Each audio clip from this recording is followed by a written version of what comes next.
आपका स्वागत है मेरे चैनल में। आज मैं लेकर आई हूँ शेखर जोशी की कहानी कोसी का घटवार। गुसाई का मन चिलम में भी नहीं लगा।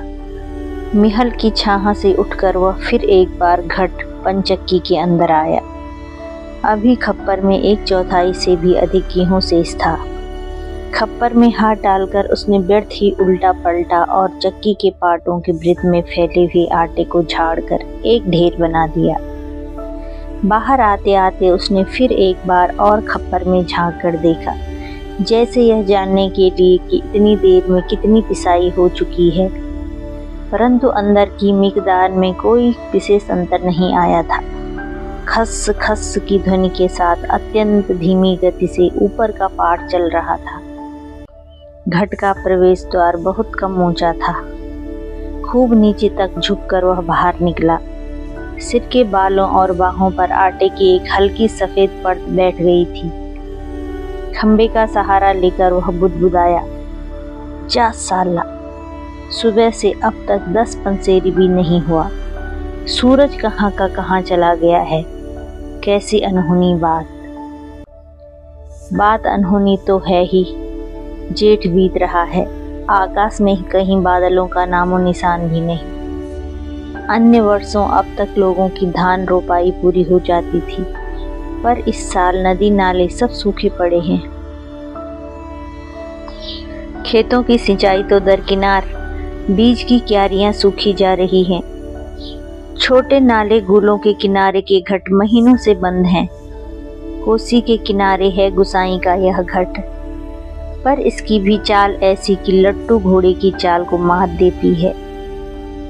चक्की के निचले खंड में छिछिर छिछिर की आवाज के साथ पानी को काटती हुई मथानी चल रही थी। कितनी धीमी आवाज। अच्छे खाते पीते ग्वाली के घर में दही की मथानी इससे ज्यादा शोर करती है। इसी मथानी का वह शोर होता था कि आदमी को अपनी बात नहीं सुनाई देती, और अब तो भले नदी पार कोई बोले तो बात यहाँ सुनाई दे जाए।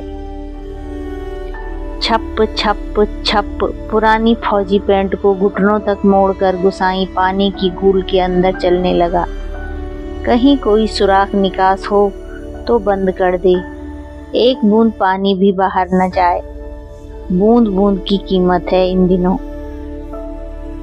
प्रायः आधा फरलांग चलकर वह बांध पर पहुंचा। नदी की पूरी चौड़ाई को घेरकर पानी का बहाव घट की गूल की ओर मोड़ दिया गया था। किनारे की मिट्टी घास लेकर उसने बांध में 1-2 स्थान पर निकास बंद किया और फिर गूल के किनारे किनारे चलकर घट के पास आ गया। अंदर जाकर उसने फिर पाटों के वृत्त में फैले हुए आटे को बुहार कर ढेरी में मिला दिया।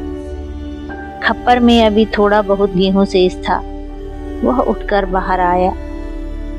दूर रास्ते पर एक आदमी सिर पर पिसान रखे उसकी ओर आ रहा था। गुसाई ने उसकी सुविधा का ख्याल कर वहीं से आवाज दे दी, हैं हो, यहाँ लंबर देर से आएगा। 2 दिन का पिसान अभी जमा है। ऊपर उम्मेद सिंह के घट में देख लो। उस व्यक्ति ने मुड़ने से पहले एक बार और प्रयत्न किया। ऊंचे स्वर में पुकार कर बोला, जरूरी है जी, पहले हमारा लंबर नहीं लगा दोगे? गुसाई होठों ही होठों में मुस्कुराया। साला कैसे चीखता है, जैसे घट की आवाज इतनी हो कि मैं सुन न सकूं। कुछ कम ऊंची आवाज में उसने हाथ हिलाकर उत्तर दे दिया, यहाँ जरूरी का ही बाप रखा है जी, तुम ऊपर चले जाओ। वह आदमी लौट गया। महल की छांव में बैठकर गुसाई ने लकड़ी के जलते कुंदे को खोदकर चिलम सुलगाई और गुड़गुड़ करता धुआं उड़ाता रहा। खस्सर खस्सर चक्की का पाट चल रहा था। किट किट किट किट छप्पर से दाने गिराने वाली चिड़िया पाट पर टकरा रही थी। छिच्चिर छिच्चिर की आवाज के साथ मथानी पानी को काट रही थी। पत्थरों के बीच में टकने टकने तक फैला पानी क्या आवाज करेगा। पानी के गर्भ से निकलकर छोटे छोटे पत्थर भी अपना सिर उठाए आकाश को निहार रहे थे। दोपहरी ढलने पर भी इतनी तेज धूप, कहीं चिड़ैया भी नहीं बोलती। किसी प्राणी का प्रिय अप्रिय स्वर नहीं। सूखी नदी के किनारे बैठा गुसाई सोचने लगा, क्यों उस व्यक्ति को लौटा दिया। लौट तो वह जाता ही घट के अंदर टच पड़े किसान के थैलों को देखकर। 2-4 क्षण की बातचीत का आसरा ही होता। कभी कभी गुसाई को यह अकेलापन काटने लगता है। सूखी नदी के किनारे का यह अकेलापन नहीं, जिंदगी भर साथ देने के लिए जो अकेलापन उसके द्वार पर धरना देकर बैठ गया है, वही जिसे अपना कह सके ऐसे किसी प्राणी का स्वर उसके लिए नहीं। क्या ठिकाना ऐसे मालिक का जिसका घर द्वार नहीं, बीवी बच्चे नहीं, खाने पीने का ठिकाना नहीं। घुटनों तक उठी हुई पुरानी फौजी पैंट के मोड़ को गुसाई ने खोला। गूल में चलते हुए वह हिस्सा थोड़ा भीग गया था, पर इस गर्मी में उसे भीगी पैंट की यह शीतलता अच्छी लगी। पैंट की सलवटों को ठीक करते करते गुसाई ने हुक्के की नली से मुंह हटाया। उसके होंठों में बाएं कोने पर हल्की सी मुस्कान उभर आई। बीती बातों की याद। गुसाई सोचने लगा, इसी पैंट की बदौलत यह अकेलापन उसे मिला है। नहीं, याद करने को मन नहीं करता। पुरानी, बहुत पुरानी बातें वह भूल गया है, पर हवलदार साहब की पैंट की बात उसे नहीं भूलती। ऐसे ही फौजी पैंट पहनकर हवलदार धर्म सिंह आया था। लॉन्ड्री की धुली, नोकदार क्रीज वाली पैंट। वैसे ही पैंट पहनने की महत्वाकांक्षा लेकर गुसाई फौज में गया था, पर फौज से लौटा तो पैंट के साथ साथ जिंदगी का अकेलापन भी उसके साथ आ गया। पैंट के साथ और भी कितनी ही स्मृतियां मुखर हैं। उस बार की छुट्टियों की बात। कौन महीना? हाँ, बैसाखी था। सिर पर क्रॉस खुखरी के क्रेस्ट वाली काली किस्तीनुमा टोपी को तिरछा रखकर फौजी वर्दी पहने वह पहली बार एनुअल लीव पर घर आया तो चीड़वन की आग की तरह खबर इधर उधर फैल गई थी। बच्चे बूढ़े सभी उससे मिलने आए थे। चाचा का गोठ एकदम भर गया था, ठसाठस। बिस्तर की नई एकदम साफ जगमग लाल नीली धारियों वाली दरी आंगन में बिछानी पड़ी थी लोगों को बिठाने के लिए। खूब याद है, आंगन का गोबर दरी में लग गया था। बच्चे बूढ़े सभी आए थे। सिर्फ चना गुड़ या हल्द्वानी के तंबाकू का लोभ नहीं था। कल के शर्मीले गुसाई को एक नए रूप में देखने का कौतूहल भी था। पर गुसाई की आंखें उस भीड़ में जिसे खोज रही थी, वह वहां नहीं थी। नाले पार के अपने गांव से भैंस के कट्टा को खोलने के बहाने दूसरे दिन लक्ष्मा आई थी, पर गुसाई उस दिन उससे मिल न सका। गांव के छोकरे ही गुसाई की जान को बवाल हो गए थे। बुढ़े नरसिंह प्रधान उन दिनों ठीक ही कहते थे। आजकल गुसाई को देखकर सोबनिया का लड़का भी अपनी फटी घेर की टोपी को तिरछी पहनने लग गया है। दिन रात बिल्ली के बच्चों की तरह छोकरे उसके पीछे लगे रहते थे, सिगरेट बीड़ी या गपशप के लोभ में। एक दिन बड़ी मुश्किल से मौका मिला था उसे। लक्ष्मा को पात पतेल के लिए जंगल जाते देखकर वह छोकरों से कांकड़ के शिकार का बहाना बनाकर अकेले जंगल को चल दिया था।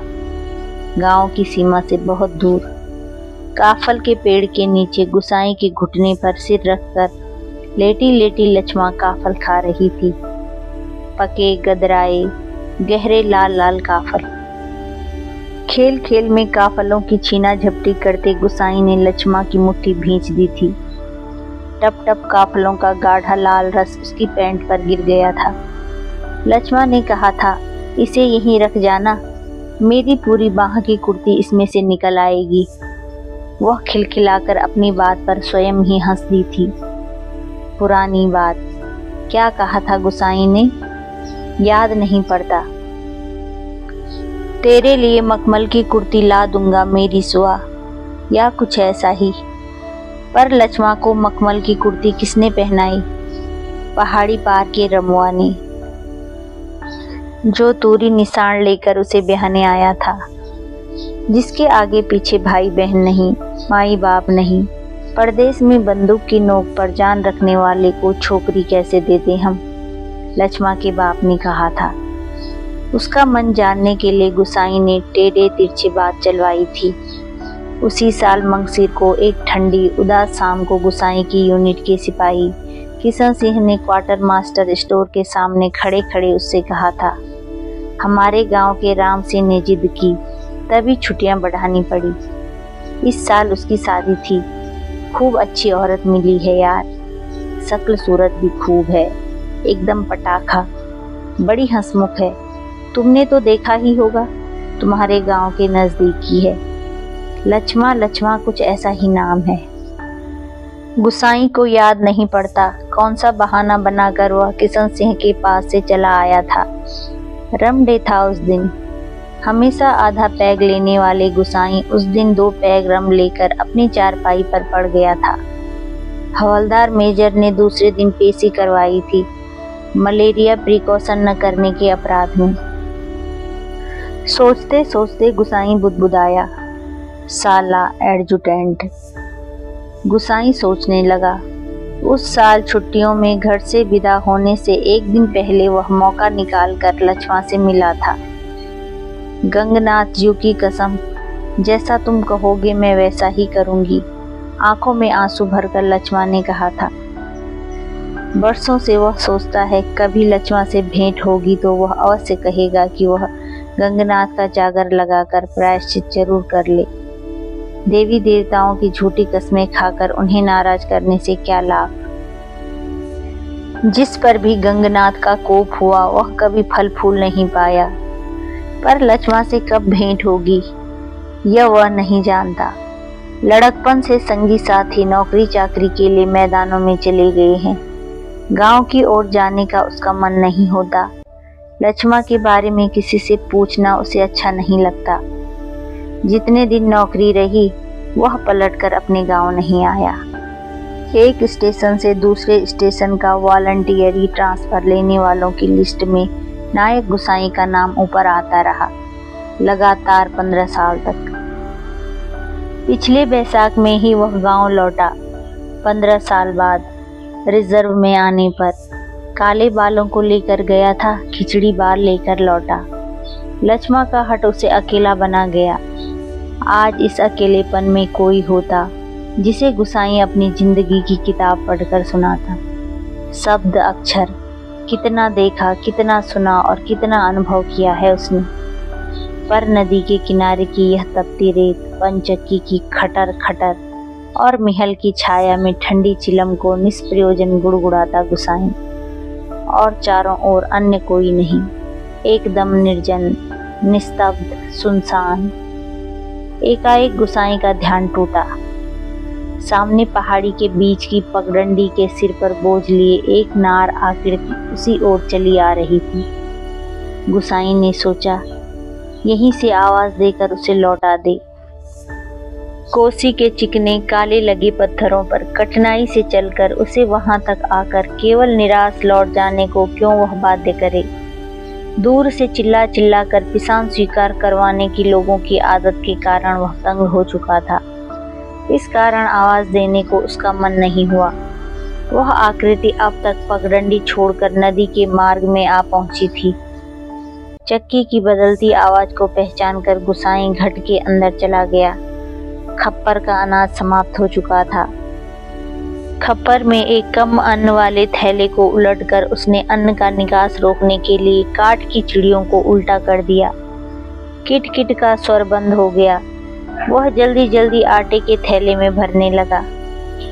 घट के अंदर मथाने की छिच्चिर छिच्चिर की आवाज भी अपेक्षाकृत कम सुनाई दे रही थी। केवल चक्की के ऊपर वाले पाट की घिसटती हुई घरघराहट का हल्का धीमा संगीत चल रहा था। तभी गुसाई ने सुना अपनी पीठ के पीछे घट के द्वार पर इस संगीत से भी मधुर एक नारी का कंठस्वर। कब बारी आएगी? रात की रोटी के लिए भी घर में आटा नहीं है। सिर पर पिसान रखे एक स्त्री उससे यह पूछ रही थी। गुसाई को उसका स्वर परिचित सा लगा। चौंक कर उसने पीछे मुड़कर देखा।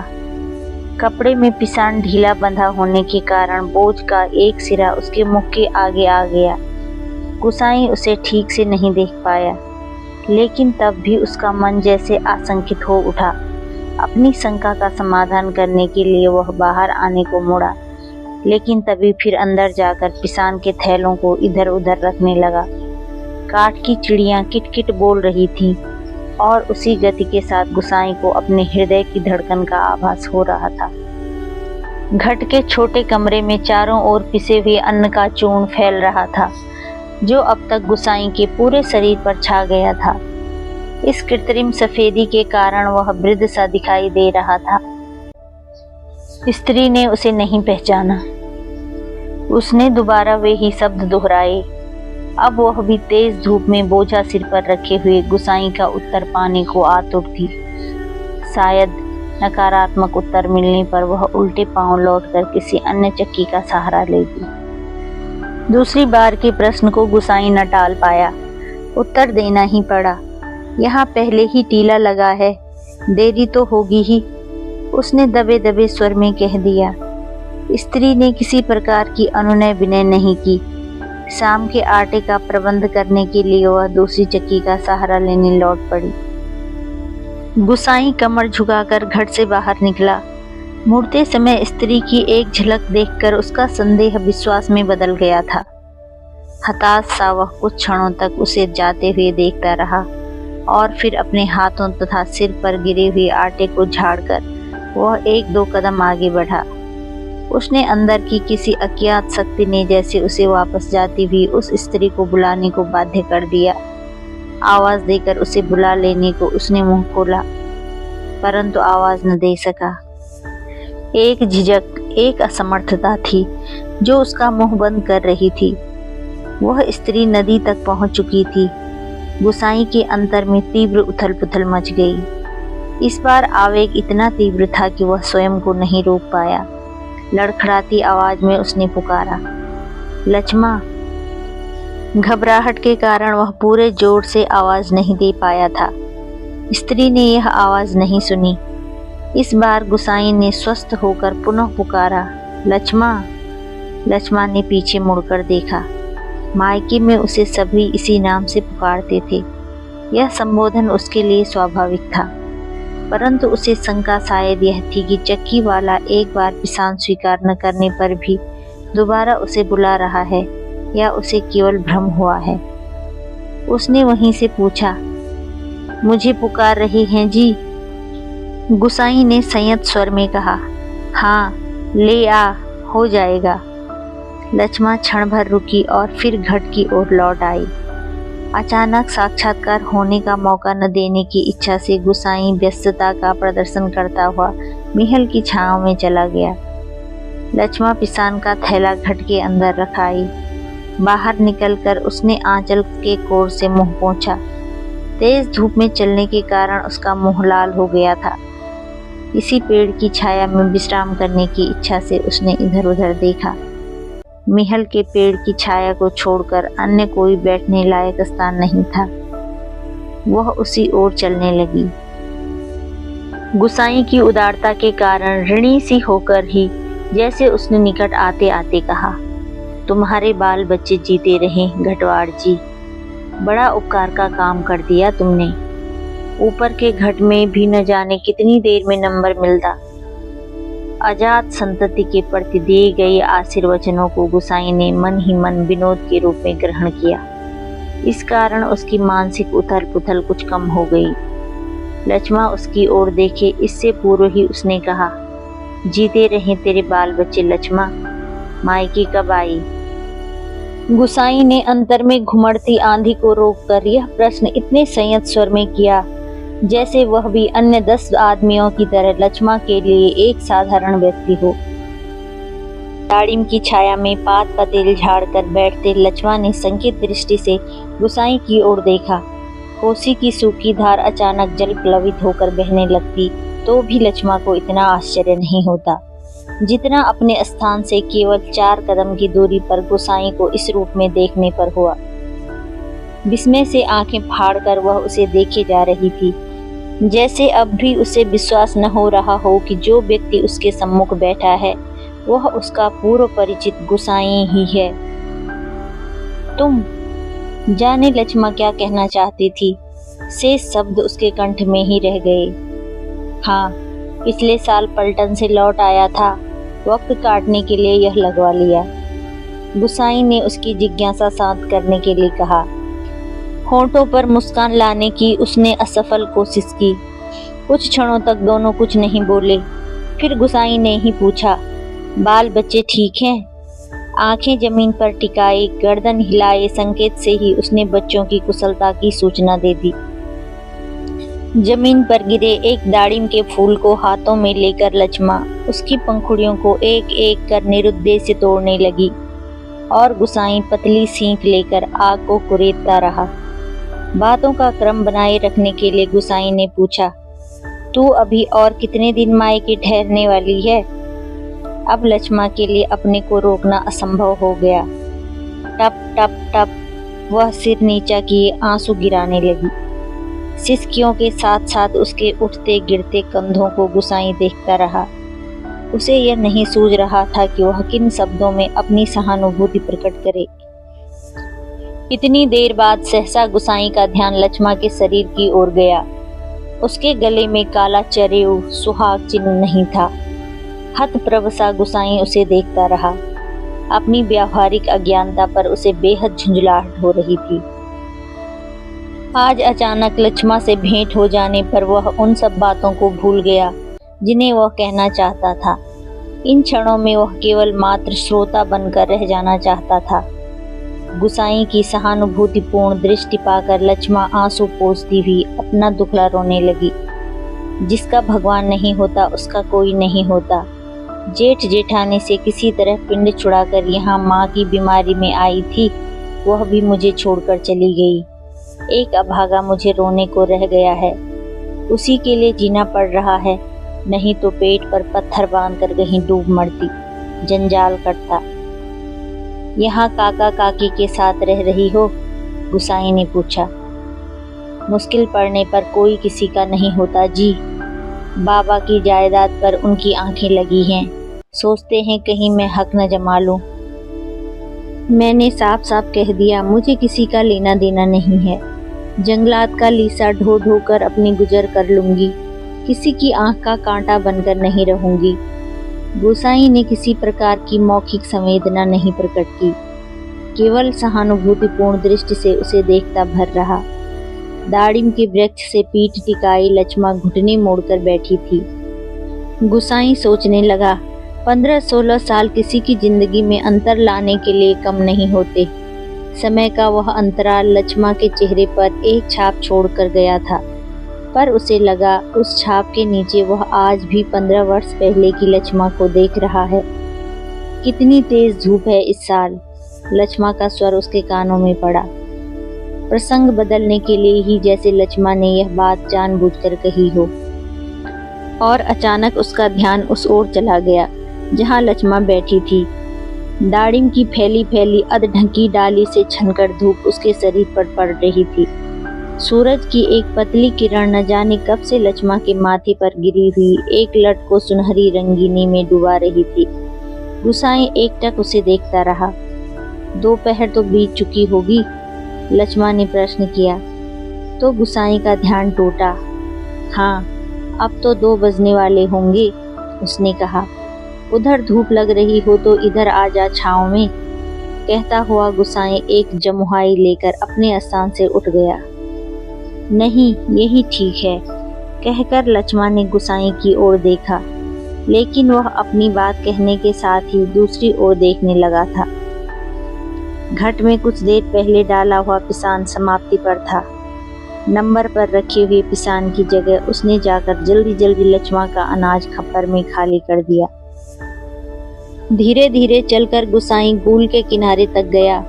अपनी उंजली से पानी भरकर उसने पानी पिया और फिर पास ही बंजर घट के अंदर जाकर पीतल और एल्युमिनियम के कुछ बर्तन लेकर आग के निकट लौट आया। आसपास की पड़ी हुई सूखी लकड़ियों को बटोरकर उसने आग सुलगाई और एक काली पुती बटलोई में पानी रखकर जाते जाते लक्ष्मा की ओर मुंह कर कह गया, चाय का टाइम भी हो रहा है, पानी उबल जाए तो पत्ती डाल देना, पुड़िया में पड़ी है। लक्ष्मा ने कोई उत्तर नहीं दिया। वह उसे नदी की ओर जाने वाली पगडंडी पर जाता हुआ देखती रही। सड़क किनारे की दुकान से दूध लेकर लौटते लौटते गुसाई को काफी समय लग गया था। वापस आने पर उसने देखा एक 6-7 वर्ष का बच्चा लक्ष्मा की देह से सटकर बैठा हुआ है। बच्चे का परिचय देने की इच्छा से जैसे लक्ष्मा ने कहा, इस छोकरे को घड़ी भर के लिए भी चैन नहीं मिलता। जाने कैसे पूछता खोजता मेरी जान खाने को यहाँ भी पहुँच गया है। गुसाई ने लक्ष्य किया कि बच्चा बार बार उसकी दृष्टि बचाकर माँ से किसी चीज के लिए जिद कर रहा है। एक बार झुंझलाकर लक्ष्मा ने उसे झिड़क दिया, चुप रह, अभी लौटकर घर जाएंगे, इतनी सी देर में मरा क्यों जा रहा है। चाय के पानी में दूध डालकर गुसाई फिर उसी बंजर घट में गया। एक थाली में आटा लेकर वह गूल के किनारे बैठा बैठा उसे गूंथने लगा। मिहल के पेड़ की ओर आते समय उसने साथ में 2-1 बर्तन और ले लिए। लक्ष्मा ने बटलोई में दूध चीनी डालकर चाय तैयार कर दी थी। 1 गिलास, 1 एल्युमिनियम का मग और 1 एल्युमिनियम के मैस्टिन में गुसाई ने चाय डालकर आपस में बांट ली और पत्थरों से बने बेढंगे चूल्हे के पास बैठकर रोटियां बनाने का उपक्रम करने लगा। हाथ का चाय का गिलास जमीन पर टिकाकर लक्ष्मा उठी। आटे की थाली अपनी ओर खिसकाकर उसने स्वयं रोटी पका देने की इच्छा ऐसे स्वर में प्रकट की कि गुसाई ना न कह सका। वह खड़ा खड़ा उसे रोटी पकाते हुए देखता रहा। गोल गोल डिबिया सरीखी चूल्हे में खिलने लगी। बरसों बाद गुसाई ने ऐसी रोटियां देखी थी जो अनिश्चित आकार की फौजी लंगर की चपातियों या स्वयं उसके हाथ से बनी बेडौल रोटियों से एकदम भिन्न थी। आटे की लोई बनाते समय लक्ष्मा के छोटे छोटे हाथ बड़ी तेजी से घूम रहे थे। कलाई में पहने हुए चांदी के कड़े जब कभी आपस में टकरा जाते तो छन छन का एक अत्यंत मधुर स्वर निकलता। चक्की के पाट पर टकराने वाले काठ की चिड़ियों का स्वर कितना निरस हो सकता है, यह गुसाई ने आज पहली बार अनुभव किया। किसी काम से वह बंजर घट की ओर गया और बड़ी देर तक खाली बर्तन डिब्बों को उठाता रखता रहा। वह लौटकर आया तो लक्ष्मा रोटी बनाकर बर्तनों को समेट चुकी थी और अब आटे से सने हाथों को धो रही थी। गुसाई ने बच्चे की ओर देखा। वह दोनों हाथों में चाय का मग थामे टकटकी लगाए गुसाई को देख रहा था। लक्ष्मा ने आग्रह के स्वर में कहा, चाय के साथ खानी हो तो खा लो, फिर ठंडी हो जाएंगी। मैं तो अपने टाइम से ही खाऊंगा, यह तो बच्चे के लिए। स्पष्ट कहने में उसे झिझक महसूस हो रही थी, जैसे बच्चे के संबंध में चिंतित होने की उसकी चेष्टा अनाधिकार हो। न जी, यह तो अभी घर से खाकर ही आ रहा है। मैं रोटियां बनाकर रखाई थी। अत्यंत संकोच के साथ लक्ष्मा ने आपत्ति प्रकट कर दी। हाँ, यूं ही कहती है, कहाँ रखी थी रोटियां घर में? बच्चे ने रुआंसी आवाज में वास्तविक स्थिति प्रकट कर दी।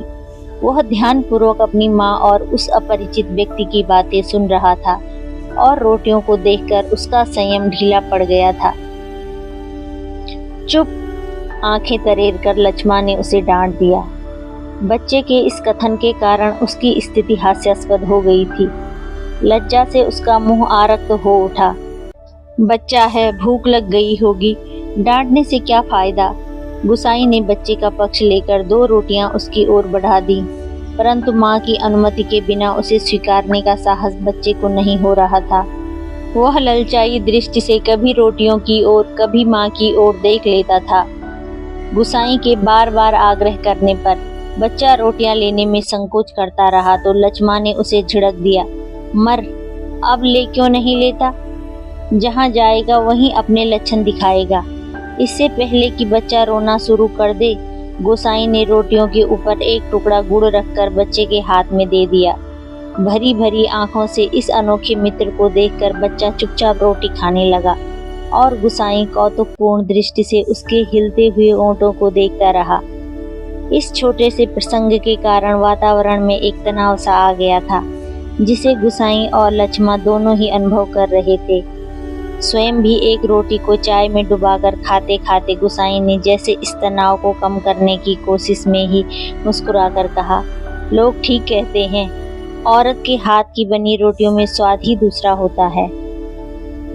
लक्ष्मा ने करुण दृष्टि से उसकी ओर देखा। गोसाई हो कर खोखली हंसी हंस रहा था। कुछ साग सब्जी होती तो बेचारा एक आधी रोटी और खा लेता। गोसाई ने बच्चे की ओर देखकर अपनी विवशता प्रकट की। ऐसा ही खाने पीने वाले की तकदीर लेकर पैदा हुआ होता तो मेरा भाग क्यों फूटता। 2 दिन से घर में तेल नमक नहीं है, आज थोड़े पैसे मिले हैं, आज ले जाऊंगी कुछ सौदा। हाथ से अपनी जेब टटोलते गुसाई ने संकोचपूर्ण स्वर में कहा, लक्ष्मा। लक्ष्मा ने जिज्ञासा से उसकी ओर देखा। गोसाई ने जेब से एक नोट निकालकर उसकी ओर बढ़ाते हुए कहा, ले काम चलाने के लिए यह रख ले, मेरे पास अभी और हैं। परसों दफ्तर से मनी ऑर्डर आया था।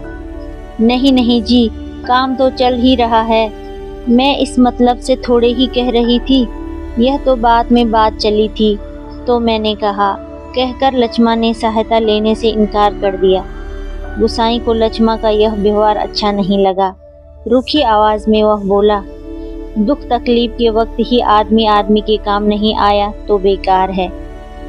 साला, कितना कितना फूंका हमने इस जिंदगी में, है कोई हिसाब? पर क्या फायदा, किसी के काम तो नहीं आया। इसमें एहसान की क्या बात है, पैसा मिट्टी है साला, किसी के काम नहीं आया तो मिट्टी। परंतु गुसाई के इस तर्क के बावजूद भी लक्ष्मा अड़ी रही।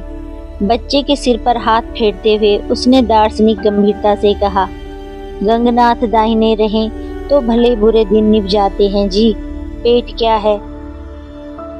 घट के खप्पर की तरह जितना डालो कम हो जाए, अपने पराये प्रेम से हंस बोल दें तो वही बहुत है दिन काटने के लिए।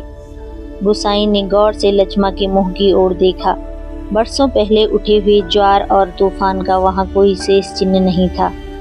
अब वह सागर जैसी सीमाओं में बांधकर शांत हो चुका था।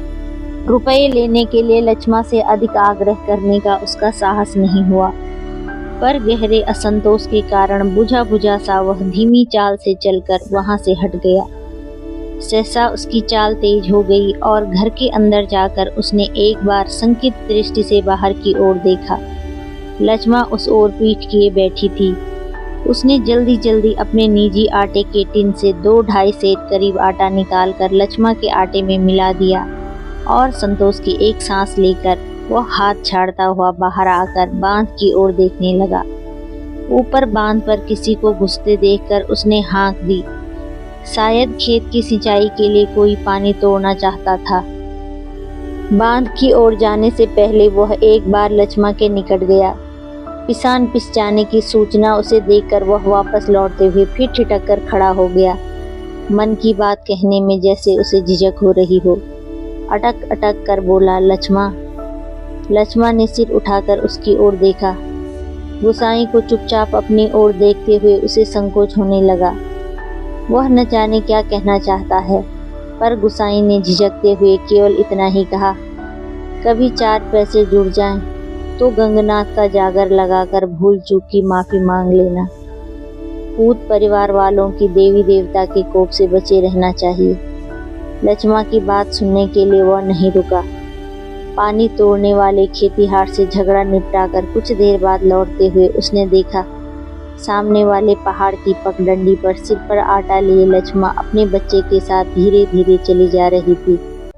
वह उन्हें पहाड़ी के मोड़ तक पहुंचने तक टकटकी बांधे देखता रहा। घट के अंदर काठ की चिड़ियां अब भी किटकिट आवाज कर रही थी। चक्की का पाट खिस्सर खिस्सर चल रहा था और मथानी की पानी काटने की आवाज आ रही थी, और कहीं कोई स्वर नहीं। सब सुनसान, निस्तब्ध। फिर मिलते हैं अगली कहानी के साथ।